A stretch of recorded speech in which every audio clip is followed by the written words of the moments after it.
Para nós, 2022 é o ano das surpresas, ok? É o ano de Deus nos surpreender, de nós nos surpreendemos, de nós surpreendermos outras pessoas com a nossa postura.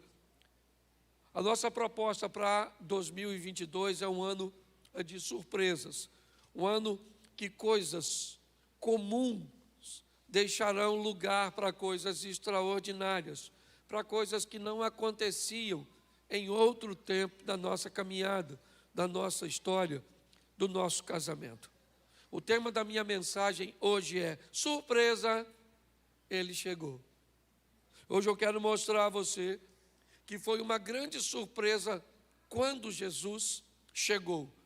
Quando ele chegou neste mundo com sua presença, sua maneira de conduzir as coisas era uma maneira que, no mínimo, dava a ele, o título de diferente. As pessoas não conseguiam entender muito bem a maneira cuja qual ele se posicionava. Então, quando nós olhamos para Jesus, por que ele era tão estranho? Por que pessoas achavam que ele era alguém tão estranho? Bom, fisicamente ele era semelhante a todos. Quando nós olhamos Judas Iscariotes, ele traindo Jesus, ele precisou oferecer aos soldados uma senha, um código, porque os soldados não sabiam diferenciar Jesus de seus discípulos.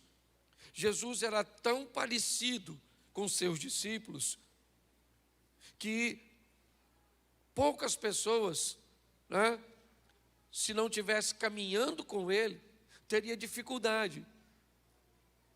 Normalmente, se você observar, até nos filmes que nós olhamos, quando nós olhamos para aqueles filmes, para aquelas fotos, você pode notar que há uma semelhança muito grande de aparência, de vestimenta.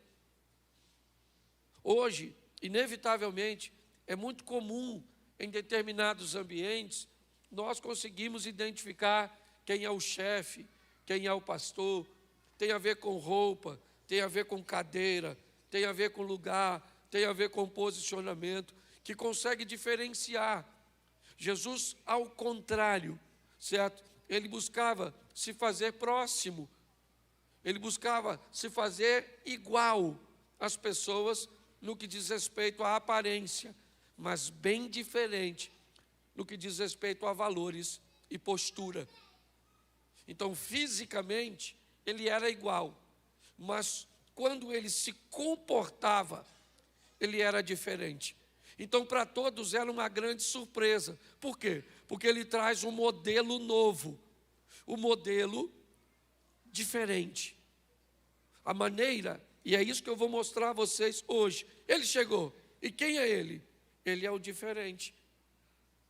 Mas diferente por quê? Ele se veste diferente? Não, ele se veste igual todo mundo. Por quê? Porque ele não frequenta a festa? Não, ele ia às festas. Por quê? O que fazia de Jesus, alguém diferente dos demais? O posicionamento de seus valores, a maneira cuja qual ele defendia aquilo que ele acreditava. Jesus era altamente influente, altamente, uma capacidade muito alta de influenciar. Esqueça a sua divindade, porque se Jesus fazia isso porque era Deus, com certeza nós não vamos poder replicar o modelo, porque nós não somos.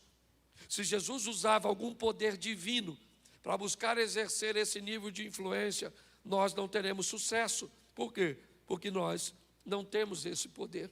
É importante você entender que tudo que ele conduzia com a sua humanidade, com a maneira de ser um ser humano, porém a postura e o posicionamento dele era diferente. Tá? Eu vou pedir só aí para ter cuidado com a criança se fizer barulho, tá bom? Tem o berçário ali, dá um pulinho lá, tá bom? Então, olhe para mim, João capítulo 7, verso de número 46, é o primeiro texto que eu quero colocar. Eu quero colocar a princípio 3 textos com vocês. João 7,46. Responderam os servidores: nunca, repita comigo, nunca. Nunca homem algum falou assim como este homem. Preste atenção, porque aqui nós vamos notar o primeiro ambiente que eu quero citar para vocês sobre a diferença de Jesus. Quem são os servidores aqui? Me parece que alguns soldados ou alguns homens preparados e enviados pelos escribas para pegar Jesus, prendê-lo, capturá-lo e levar à presença deles, me parece que a princípio para um simples interrogatório. Aí os servidores vão para lá onde Jesus está ensinando, está pregando, com o propósito de prender Jesus. Quando eles chegam, provavelmente tem bastante gente e eles não vão se arriscar prender Jesus naquele ambiente onde ele está rodeado de pessoas que querem ouvi-lo. Vai gerar confusão. Então, inevitavelmente, eles param para escutar o que Jesus está dizendo, para depois que escutar Jesus falar, ele diz: espera ele falar, quando essa multidão for embora, a gente vai lá e prende o homem e leva. Só que quando eles começam a ouvir Jesus, ele descobre que ele é bem diferente de todos os homens que eles já ouviram. A maneira que ele fala é altamente, né, ou com muita autoridade, mas ao mesmo tempo ele consegue ter amor quando fala. Ele confronta a verdade, estabelecendo os princípios, e os homens estão escutando Jesus falar, para depois prendê-lo. Quando Jesus termina de falar, eles desistem de prendê-lo. E falou: não vai rolar, não vai dar para prender esse cara. E aí ele volta para dar notícia para aquela turma. E ele diz assim: nunca. Eu fico imaginando a cara dos escribas e fariseus. Diz: olha, nunca nós escutamos, nunca homem algum falou com este homem igual a ele. Em outras palavras, eles estão dizendo: cara, além de nós não prendermos, quase que a gente não volta. Quase que a gente fica por lá e vira discípulo dele. Por quê? Porque ele é muito diferente de todos vocês. Sabe? Nunca homem algum falou desse jeito. Segundo texto, João, capítulo 9, verso 32. João 9, 32, dá uma olhada nesse texto. Desde que o mundo é mundo, nunca se ouviu que alguém abrisse os olhos de um cego de nascença. Preste atenção que novamente o texto diz que nunca, não havia ninguém. Jesus chega para romper com o modelo. Dá uma confusão danada, porque ele cura um cego. Era sábado esse dia, os caras não gostavam. Por que os caras não gostavam? Porque eles não tinham autoridade para curar ninguém. Então, quando eles viram Jesus fazendo algo, eles criaram um problema. Eles estão questionando a cura do cara. Jesus acaba de dar vista para um cego, e aí estão interrogando o cego: como é que você ficou curado? Ele falou: foi o Jesus aí, rapaz, passou aqui, cuspiu, fez um lodo, passou no meu olho, mandou eu me lavar. Quando eu voltei, eu estava vendo. E alguém falou: não pode, ele é do diabo. Ele falou: rapaz, não quero saber se ele é do diabo, eu quero saber só uma coisa: eu era cego, agora estou vendo, mano. Não, chama o pai dele, que isso é, entendeu? Uma fraude. Aí chamaram o pai e a mãe do cego. Primeira vez que o cego está vendo os pais. Lá vem os pais. Eu imagino ele perguntando: são eles? Que é a primeira vez que vejo, sou de nascença. E aí os pais viram o ex-cego. E aí os escribas começam a interrogar os pais: esse aqui é filho do senhor? Ele falou: é, meu menino. Ele era cego? quando saiu de casa hoje, era. Mas como é que ele está vendo? Ele falou, aí, eu não sei. Pergunta a ele aí. Aí volta para o cego, ou para o ex-cego, e diz, como é que você está vendo? Ele falou, vou falar com você, o camarada cuspiu, fez um logo, já falei 3 vezes. Ele falou, não pode, esse cara tem demônio. Ele falou, vou falar uma coisa para você, desde que o mundo é mundo, nunca se viu ninguém. Mas hoje é sábado, dane-se que hoje é sábado. Ainda bem que ele é diferente, quebra protocolo para fazer o bem. Ele não quebra princípio, mas quebra protocolo. Então preste atenção, Jesus era extremamente diferente. Por isso que ele chamou você para servir a ele. Por quê? Porque você também tem hora que você é cego. Tem hora que nós somos uma mula. Certo? Ah, mas ele não sabia disso. Sabia, mas ele é diferente. Qualquer um que chegasse para chamar discípulos, iria onde? Numa sinagoga. Ele vai caçar uns pescadorzinhos, cobradorzinhos de imposto. Só uma turma. Certo? Se você der uma olhada nos discípulos de Jesus, nem diácono seria aqui na igreja. Se depender da nossa seleção aqui, ninguém pensa. Judas ia sentar onde? E o Tomé, que precisava ver para crer. E o André, que levava tudo na brincadeira. Tem um garotinho aí que tem 5 pães e 2 peixinhos. O que é isso para tanta gente? E o Pedro, que puxava uma faquinha para atacar os outros. E o Tiago, que era chamado filho do trovão. Pensa, isso é quase uma quadrilha. Certo? Provavelmente eles não teriam requisitos para cumprir o nosso protocolo. Mas Jesus não trata como nós tratamos. E é por isso que Ele nos ama e nos chamou. Porque sabe do potencial que nós temos. E muito desse potencial sequer ainda se revelou. Então nunca foi o que disse esse cara. Nunca se ouviu. O que ele está fazendo é algo que nunca foi feito. Coloca o último texto aqui. João 3:2. João 3:2. É uma narrativa de Nicodemos. Este foi ter de noite com Jesus e disse-lhe, Rabi, bem sabemos que és mestre vindo de Deus, porque ninguém pode fazer esses sinais que tu fazes, se Deus não for com ele. Presta atenção, nunca se ouviu que alguém falava assim. Nunca um cego de nascença viu. Nunca, certo? Ninguém pode fazer isso que o Senhor faz, se Deus não for com ele. Note que todos os textos diz que Jesus é diferente. E o que ele falou para mim e para você? Seja diferente também. Ah, pastor, eu sou. Lá no meu trabalho, não me misturo. Ah, pastor, eu sou diferente. Eu não vejo televisão. Eu não vejo nada, sabe? Estou esperando Jesus voltar. Não é disso, não. Ah, pastor, eu uso uma saia lá em cima. Ou melhor, lá embaixo. Certo? Falei, lá em cima parece ter rabo de cavalo crescendo para baixo. Certo? Então, o que é saia para a gente? Para a gente, projeto recomeçar. Ela não é nem aqui e nem aqui. É só descer um pouco, mediana. Você está entendendo? É equilíbrio. Então eu vou te mostrar agora por que é que ele, já deu para notar que ele é diferente.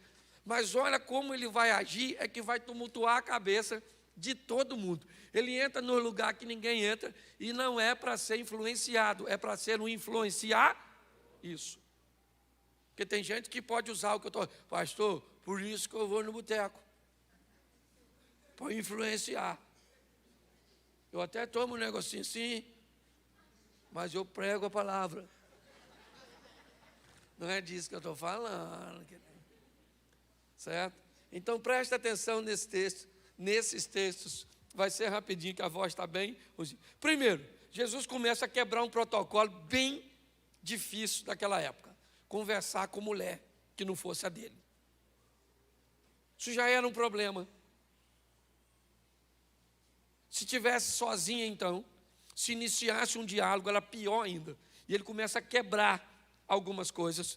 E só para você entender, vamos lá, já que ontem foi o Dia Internacional da Mulher, então, aqui meio atrasado, ainda que eu tenha mandado aí uma homenagem para vocês ontem, certo? Mas feliz Dia Internacional da Mulher. Louvado seja Deus pelas mulheres. Tem mulher aí? Orgulho de ser mulher, orgulho de ser feminina, motive essa feminilidade nas meninas. Bota brinquinho, bota batom, bota mesmo, maneira, veste umas roupinhas. Se tem um troço que eu não gosto é de ver mulher com aparência de homem. Porque o homem é feio. Certo? Então, por favor, certo? Cuide dessas meninas. Louvado seja Deus pelas mulheres. Eu não gosto muito de feminismo, porque feminismo não gosta de mulher. Então, seja feminina, querida. Olhe para o espelho e diga, eu me amo. Não estou bem, mas não sou a melhor versão de mim mesma no momento, certo? Mas eu ainda chego lá, ok? Então, vamos lá? João 4, 27. Note como é que sempre tem uma conotação de surpresa. Disso vieram seus discípulos e maravilharam-se, ou seja, ficaram surpresos de que ele estivesse falando com uma mulher. Todavia, nenhum deles lhe perguntou, ou lhe disse, que perguntas, ou por que fala com ela. Preste atenção, porque Jesus, ele vai ter um encontro com uma mulher sozinho. A dona foi tirar água, uma mulher de vidinha meio esquisita, certo? Provavelmente, se ela contasse para você que Jesus encontrou com ela sozinho, você não ia acreditar, porque você ia imaginar que Jesus apareceria num círculo de oração, num culto, numa igreja, mas nunca com a dona dessa de 5 maridos. Uma vidinha bem complicadinha, certo? Ela está perto do poço e Jesus vai encontrar com ela. Por quê? Porque ele está quebrando. Ele é diferente. Todo mundo via numa mulher, não fala não, só pensa. Se eu falasse para você aqui agora, tem uma dona em pé aqui, já casou 5 vezes, está caçando outro. E ainda está com o marido de outro aqui. O que você diria que ela é? Não fala não, só pensa. Uma mulher que teve 5 maridos, já está no 6º. Pelo amor de Deus, dona.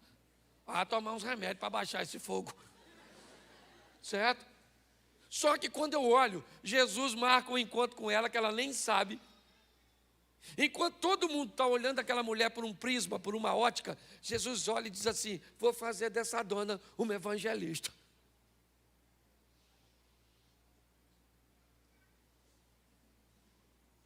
Essa? Jesus sabe quem ela é, não.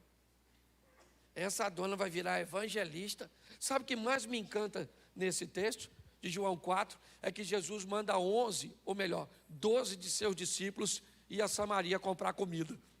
Eles entram na cidade de Samaria, compram comida e não chama ninguém para ter um encontro com Jesus. Volta os 12 caras trazendo comida sem ninguém. A mulher vai sozinha.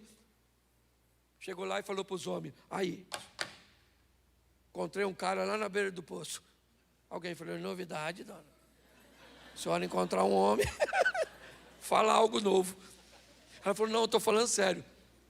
E eu tenho quase certeza que ele é o Messias. Você não falaria assim? O Messias? Conversando com a senhora?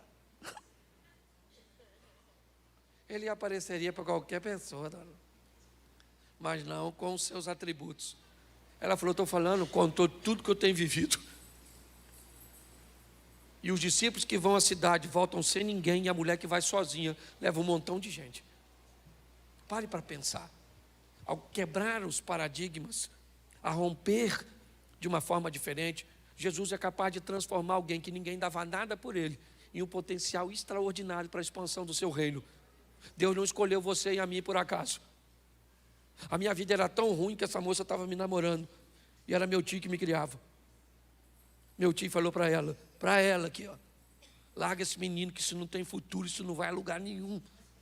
Isso não é nada e provavelmente daqui uns anos não vai ser coisa nenhuma. Olha que palavra profética extraordinária do homem que me amava, que era meu tio. Só que ele me olhava pelos olhos humanos, enquanto a ótica de Deus estava sobre a minha vida.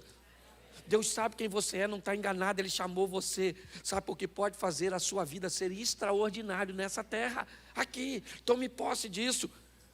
Posso ouvir um amém? Amém. Isso. Outra coisa, Lucas 19, 7. Lucas 19, 7. Vendo tudo isso, murmurava, dizendo que entrava para ser hóspede de um pecador. Está lá Jesus de novo, surpreendendo as pessoas. Pare para pensar. Vamos imaginar o Papa, uma autoridade. Eu vou usar ele porque é uma grande autoridade religiosa. Vamos imaginar que ele viesse a Xerém. Onde você acha que ele iria? Provavelmente na paróquia. Sim ou não? Sim ou não? É. Ali para dentro, não sei se tem ainda, mas tinha a Casa da Luz Vermelha. Isso. O moço que algumas pessoas chamavam de sogro.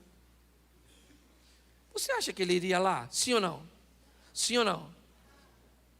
Sim ou não? Claro que não. É a imagem dele. Pare para pensar. É a nossa imagem. Não estou falando mal. Estou usando ele porque é uma autoridade. É só isso. Eu estou dizendo o programa cujo qual nossa mente está estabelecida. Quando Jesus chega em Jericó, passando por Jericó, ele vai à casa de um cara que ninguém iria. Ele entra na casa do Zaqueu para comer com ele, para sentar com ele. Mas as pessoas não gostam disso. Por quê? Porque ele comia com pecadores. Ele conversava com mulheres. Ele conseguia enxergar nas pessoas coisas que as outras pessoas não conseguiam. Então ele estava sempre agindo de forma diferente. Quando Jesus termina o encontro com a mulher samaritana no poço, ela está diferente e ele está o mesmo. Quando Jesus sai da casa de Zaqueu, Jesus continua o mesmo e Zaqueu está diferente. Preste atenção. As pessoas ficam surpresas com o que ele está fazendo, mas o que ele está oferecendo é um modelo para mim e para você. É isso que aconteceu. Nossa, todos murmuravam e ficavam dizendo do lado de fora: olha, o seu mestre come com o pecador, já já ele vai estar pecando. E no final da reunião, Zaqueu se levanta e faz uma confissão. E Jesus disse: hoje veio a salvação a essa casa, porque também este é um filho de Abraão. Então dá licença agora que eu estou indo embora, mas cumpri o meu propósito aqui. Ele era diferente e surpreendia-se, ou todos se surpreendiam com ele. João 8, 9. João 8, 9. Isso. Quando ouviram isso, saíram um a um, a começar pelos mais velhos até os últimos. Ficaram só Jesus e a mulher que estava no meio. Preste atenção. Essa é a mulher adúltera de João 8. Jesus agora vai, me parece, entrar no ápice de uma confusão mental daqueles que estão perto dele. Jesus vai defender alguém que está errado. É um momento muito importante. Tem diversas testemunhas que trazem a mulher. Ela foi pega em flagrante de adultério. Não é falso testemunho. Ela estava adulterando. Todo mundo sabia que ela estava adulterando. Não havia uma informação equivocada. Mas agora Jesus vai quebrar. Ele vai defender alguém, mesmo sabendo que esse alguém está errado. Esse é um campo bem minado para Jesus. Tão minado que uma decisão dele equivocada pode fazer com que ele seja apedrejado também, contrariando uma lei de Moisés. Quando eles observam que Jesus o que Jesus está fazendo, eles ficam confusos. Mas o desfecho dessa história é muito interessante. Porque você pode dizer para mim, pastor, Jesus está defendendo uma mulher que estava errada? Não. Ele não está defendendo uma mulher que está errada. Ele está defendendo uma mulher que cometeu um erro e está sendo julgada e condenada por pessoas que também erram. É isso. O que ele teve foi a coragem de dizer para todo mundo o seguinte: vocês não têm moral para julgar essa mulher e dar uma pedrada nela. O único aqui nesse ambiente que poderia apedrejá-la sou eu, e eu não vou apedrejá-la. Acabou. Vocês podem ir para casa guardar a pedrinha de vocês, porque vocês não vão matar ninguém. O que ele está fazendo, gente? Ele está surpreendendo as pessoas, dizendo para mim e para você: eu sei quem você é, eu vou terminar expondo isso para você. Mas ele te defende mesmo sabendo que você mente. Ele te defende mesmo sabendo que você rouba. Ele te defende mesmo sabendo que você tem vícios. Ele te defende ou nos defende mesmo sabendo que nós estamos errados. Não porque vai se tornar conivente aos nossos erros, não, mas porque tem autoridade para perdoar pecados e nos dar uma novidade de vida. É isso. Vamos lá? Marcos 10, 14. Já estou terminando. Marcos 10, 14. Coloca para mim. Jesus, porém, vendo isso, indignou-se e disse-lhes: deixai vir a mim os pequeninos e não os impeçais, porque dos tais é o reino de Deus. O que ele é? Ele é um mestre, ele é um rabi, ele é um homem altamente ocupado. Ele não vai perder tempo com crianças, com um grupo que não vai prestar atenção nele. Pare para pensar. Esse era o modelo do rabi. Ele não aceitava nem mulheres sentadas aos pés deles, quanto mais criança, barulhenta, não prestando atenção. Quando de repente alguém está trazendo as crianças para perto de Jesus, os discípulos digam: não. O que essas crianças estão fazendo aqui? Jesus disse: não, deixa as crianças vir até a mim, eu vou orar por elas, eu vou abençoá-las. O que ele está sendo? Diferente. Só isso. É isso que o mundo está precisando, de gente diferente. Sabe qual é o grande problema do Evangelho? A modernização do Evangelho está tornando todo mundo igual. Esse é o grande problema. Vamos falar um palavrão agora, mesmo sendo crente. Por quê? Porque o palavrão é só para ativar, é só para fazer alguma coisa, para extravasar. Vamos nos vestir como todo mundo está se vestindo. Eu digo, de maneira onde não há decência, onde não há ordem. Eu não estou dizendo para viver de uma forma retrógrada, ultrapassada ou fora da moda. Não é isso que eu estou dizendo. Mas hoje está difícil demais, dependendo do ambiente que você vá. Você vê pessoas dizendo que são crentes. Eu até entendo, porque para mim, crente é a primeira fase do processo. Preste atenção, o diabo é crente, sim ou não? Mas ele não é cristão. Certo? Crente é aquele que conhece, entende, respeita e crê. Cristão é aquele que copia Cristo, que segue, que obedece a Cristo. Ser crente é apenas uma primeira fase do processo. Essa é a grande verdade. Eu, quando eu olho a minha caminhada cristã, eu estou aí com 30 anos, 31 anos, no Evangelho. E eu levei, acredito, que quase 15 para transicionar de crente para cristão. Eu conheço muita gente que ainda não transicionou. É o que o Eduardo estava falando aqui na palavra da oferta. As pessoas fazem as coisas, mas não sabem cuja motivação estão fazendo. Quando nós olhamos para esse posicionamento, o que nós estamos vendo é que Jesus está sendo diferente, né?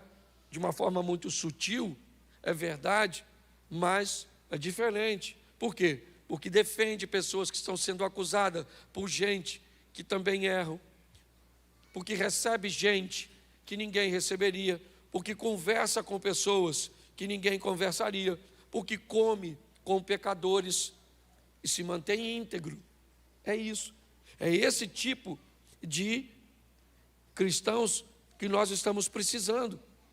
Preste atenção nesse texto. Marcos 10, verso 24. Marcos 10, 24. Isso. E os discípulos se admiraram dessas suas palavras, mas Jesus, tornando a falar, disse: filhos, quão difícil é para os que confiam nas riquezas entrar no reino de Deus. Os discípulos agora ficam apavorados.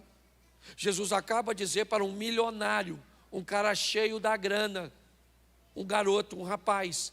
Jesus disse: olha, vai, pega tudo que tu tens, dá aos pobres, dá para os pobres tudo que tu tem. Depois você vai ter um tesouro no céu, e aí você vem e me segue. Eles disseram: não, não é isso. Você tem que falar para ele que ele tem que se converter, pegar o dinheiro dele, ser dizimista, ser ofertante. O senhor está rompendo o modelo. Ele disse: não, ele está preso no dinheiro. Eu quero mostrar para ele e para todos que o meu modelo é diferente. Então ele pega tudo que tem, e se ele acha que eu estou mandando ele me seguir, porque eu estou de olho nos bens materiais, manda ele pegar todos os bens e dá para pobre. E quando ele não tiver nada, ele vem para mim, para que ele descubra que eu quero ele, não os bens dele. Porque a grande verdade é o seguinte, irmão: basta Jesus ter você, que ele tem tudo que você tem. E essa é a grande verdade. Ele quebra isso porque ele é o líder. Ele precisa de dinheiro para seu ministério? Sim, ele precisa. Ele precisa de uma estrutura para fazer. Mas, quando ele diz isso, ele quebra, sabe, um modelo, dizendo: pega, e preste atenção que ele não está mandando o cara vender nada. Eu acabei de falar para você, esse texto do jovem rico, certo? Ele também está lá em Lucas 18. No 19, Jesus entra na casa do Zaqueu, que é rico.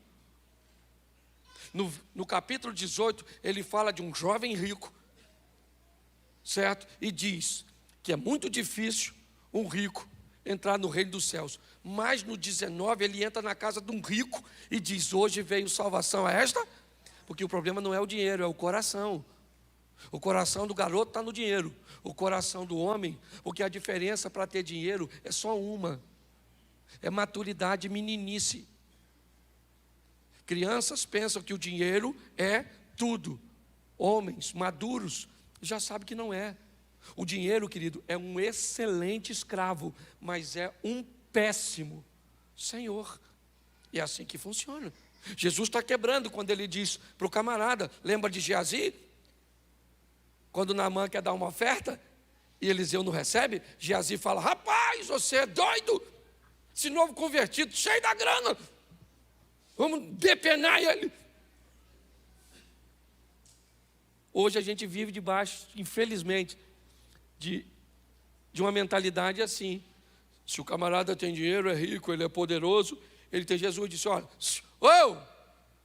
vende tudo que tu tem, dá para os pobres, você vai ter um tesouro no céu. Depois, quando você estiver duro, aí pode vir que eu quero você e não seu dinheiro. Ele não entendeu a mensagem, virou as costas e foi embora. Mas não era uma mensagem que seria dito por um fariseu. Não era. O próprio Judas, quando viu a mulher derramar um unguento nos pés de Jesus, disse: isso poderia ser vendido. Jesus falou: você não está entendendo. Os pobres vocês sempre vão ter convosco. Fica quieto, camarada. Deixa a dona cumprir. É essa diferença, sabe? Que nós precisamos muito mais do que olhar em Jesus, é ter no ambiente cujo qual nós frequentamos. Mas eu queria que você entendesse uma coisa: Marcos, capítulo 4, verso 41. Marcos 4, 41. E sentiram um grande temor. Novamente eles estão surpresos. E eles dizem uns aos outros: mas quem é este que até o vento e o mar lhe obedecem? Eles estão andando com Jesus. Estão vendo Jesus conversar com gente que ninguém conversava. Eles estão andando com Jesus. Estão vendo Jesus parar para lidar com situações de maneira cuja qual eles sabiam que nenhum dos líderes daquela época. Ele entra em casa que ninguém entra. Ele conversa com ninguém, com pessoas que ninguém conversaria. Ele defende pessoas que estão erradas. Ele conversa e recebe crianças. Ele diz para os ricos: não preciso do seu dinheiro. E agora, ele diz para vento e o mar: fica quieto, acalma-te. Os discípulos estão entendendo que ele é muito diferente de tudo que eles já viram até o presente momento. Mas é com a mulher samaritana, é com Natanael, que Jesus mostra uma grande lição. João capítulo 4, verso 19. João 4, 19. E disse-lhe a mulher: Senhor, eu vejo que o Senhor é profeta. Coloca para mim João 1, 47. João 1, 47.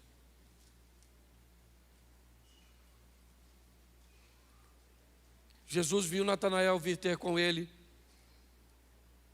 e disse dele: eis aqui um verdadeiro israelita, em quem não há dolo. Bota o verso 48 para... Isso. Disse-lhe Natanael: de onde o Senhor me conhece? Ou de onde me conheces tu? Jesus respondeu e disse: antes que Filipe te chamasse, eu te vi, estando tu debaixo da figueira. Preste atenção e eu termino aqui. Jesus disse para a mulher samaritana: você não sabe quem eu sou, mas eu sei quem você é. Jesus disse para Natanael: você não faz ideia de quem eu sou, mas eu sei quem você é. É importante nós entendermos isso. Nós sabemos poucas coisas sobre ele, mas ele sabe tudo sobre nós. Ele sabe tudo sobre a sua infância. Ele sabe tudo sobre a sua adolescência. Ele sabe tudo sobre a sua juventude. Ele sabe tudo sobre o seu casamento. Ele sabe tudo sobre os seus negócios. Ele sabe tudo, tudo, tudo a seu respeito. Essa é a grande verdade. Porém, ele é diferente. Talvez qualquer pessoa que soubesse tudo sobre nós usaria um pouco desse tudo para nos constranger, para nos pressionar. Mas ele não. A proposta dele é dizer: eu sei quem você é. Eu sei que você está errado, mas eu vou te defender. Eu sei que ninguém gostaria de comer com você, mas eu gostaria. Eu sei que ninguém gostaria de estar perto de você, mas eu quero. Mas eu não mereço, pois é. Eu sei quem você é, eu não estou enganado. Eu quero mudar a sua história. Eu quero ter a oportunidade de entrar na sua vida e mudar a sua história para sempre.